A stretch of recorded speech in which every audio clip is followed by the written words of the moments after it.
변호인단에서 법적인 문제에 포함한 몇 가지 핵심만 좀 짚어서 말씀을 드리겠습니다. 지금 저희 본 교회가 이 저항하고 투쟁하는 것의 사실 본질은 보상 금액의 문제라기보다는 불법과 불의에 대한 저항입니다. 우리가 지금 이루어지는 교회에 대한 재개발이 불법이고 사기이고 불의한 행동이라고 말하는 근거는 법적으로 있습니다. 2008년도 4월에 이미 이 장이 뉴타운에 대해서 재정비 촉진 계획 상세한 내용이 적힌 도면, 이것들이 고시가 되었습니다. 그때 아까 말씀드린 바와 같이 종교시설인 본 교회 구역은 10-2로 해서 따로 빠져 있었습니다. 그리고 종교시설이라는 특징 때문에 이 10-2 종교시설로 따로 빠진 이 구역에 대해서는 또다시 특별한 진행하기 위한 위원회 구성이라든지 등등의 절차까지 마련이 되어 있었습니다. 그런데 이와 같은 내용들을 다 속이고 무작정 동의해 주세요 하고 다 깨끗이 잘 지워드리겠습니다 라고 속이며 와서 목사님께서 이 인간적으로 순수하시다 보니 신뢰를 하고 믿고 진행해 왔더니 완전히 다른 얘기를 하면서 결국 교회를 완전히 파괴하고 몇 푼 되지도 않는 돈을 받고 나가라고 지금 진행이 되고 있는 것입니다. 그래서 2008년도에 이미 구체적으로 이 교회를 10-2로 빼서 별도의 절차를 가지고 진행하도록 되어 있었던 그와 같은 부분에 대한 절차가 단 하나도 진행되지 않았고, 일반 아파트를 분양하는 것의 절차에다가 우리 교회를 갖다 대면서 그 아파트 분양받는데 신청 왜 안 했냐는 황당한 주장을 하면서 여기까지 흘러오게 되었습니다. 이 부분에 대해서는 지금 항소심에서 계속 다투어지고 있고, 이번 항소심에서 이와 같은 새로운 사실들, 지금 진행하는 이 재개발 사업 자체의 근본적인 하자가 다루어지고 있습니다. 그 2008년도에 이미 이렇게 따로 고시가 된 내용에 근거해서 2009년도에는 좀 더 디테일하게 종교시설을 어떻게 다루어야 하는지에 대한 방안까지 서울시가 내놓았습니다. 그것이 지금 나눠드렸습니다만 이렇게 있습니다. 그 핵심 내용은 보면 종교시설은 우선적으로 존치가 되도록 검토해야 한다입니다. 존치가 되는 대상은 종교단체가 토지 및 건물을 소유하고 정상적인 종교활동을 수행 중인 곳입니다. 바로 본교회입니다. 본교회는 토지와 건물을 소유하고 정상적인 종교활동을 하는 교회일 뿐만 아니라 이 장이동 일대 또한 전국적인 성도가 있는 교회이기 때문에 100%, 300% 존치 대상 교회입니다. 존치시키지 않는다는 것은 교회가 스스로 더 이상 하지 않겠다고 나가지 않는 이상 불가능한 것이었습니다.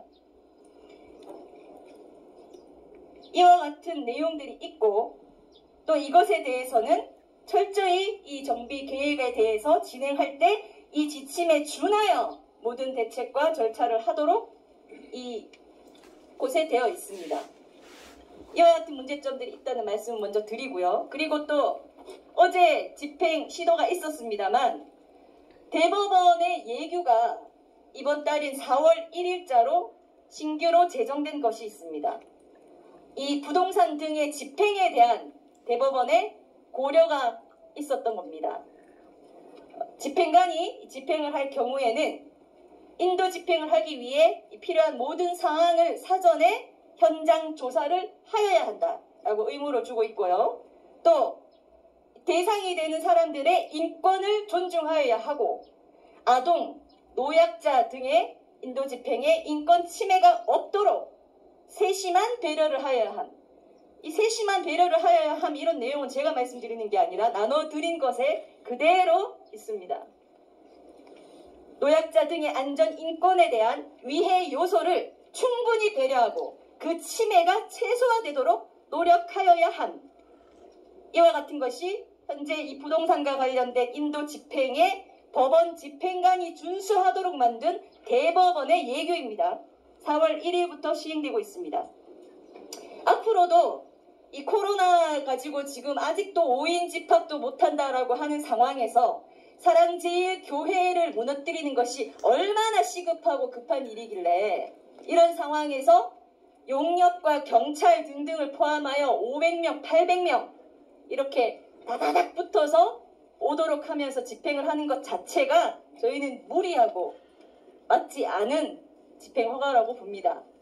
그러나 또다시 법원에서도 저희가 요청하는 것은 집행 허가를 하게 될 경우에 집행관이 철저히 사전, 중간 모두 지켜야 할 것들에 대해서 이 법원에서도 특별히 감시하고 준수하도록 노력을 해주셨으면 하는 말씀을 드립니다. 그리고 아까 서울시 얘기가 나왔는데요.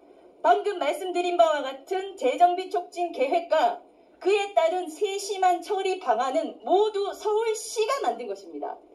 따라서 지금 서울시장이 누구이건가 상관없이 저희는 현직 서울시장에게 이와 같이 뻔히 서울시에서도 종교의 자유를 존중하고 종교시설을 존중하는 의미에서 세심한 처리 방안까지 마련한 것에 대해 정반대로 가고 있는 이와 같은 장이 19형 재개발 조합의 행태에 대해서는 저희가 강력히 호소를 하고 문건을 접수하여 전면 재검토하시고 감시하여 줄 것을 촉구할 계획입니다.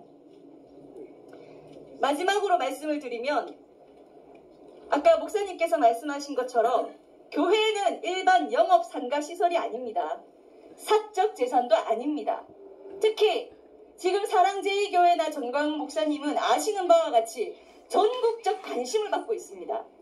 그런 이유로 지금 모든 우리 교회의 내용들과 이런 것들을 알고 있는 전국의 모든 교회, 모든 목회자님들, 그리고 모든 성도님들께도 저희 뜻을 한번 호소드리고자 합니다.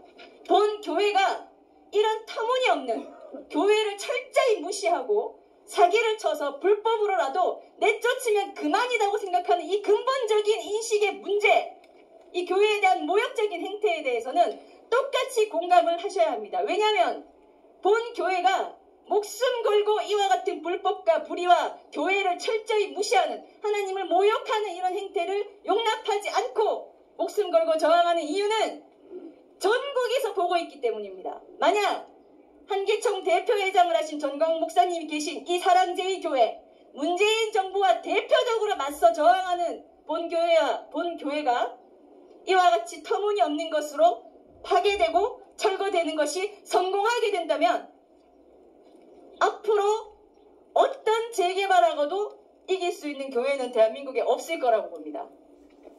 이 선례가 굉장히 중요한 것입니다.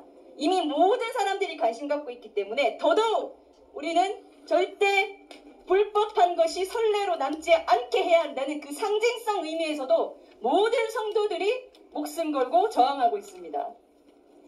이와 같이 절대 물러설 수 없는 근본적인 이유에 대해서 잘 좀 양해를 해주시고 적극적으로 마음적으로라도 응원하여 주시기 바랍니다. 이것이 본교회 하나의 문제가 아니라는 것을 다시 한번 말씀드립니다.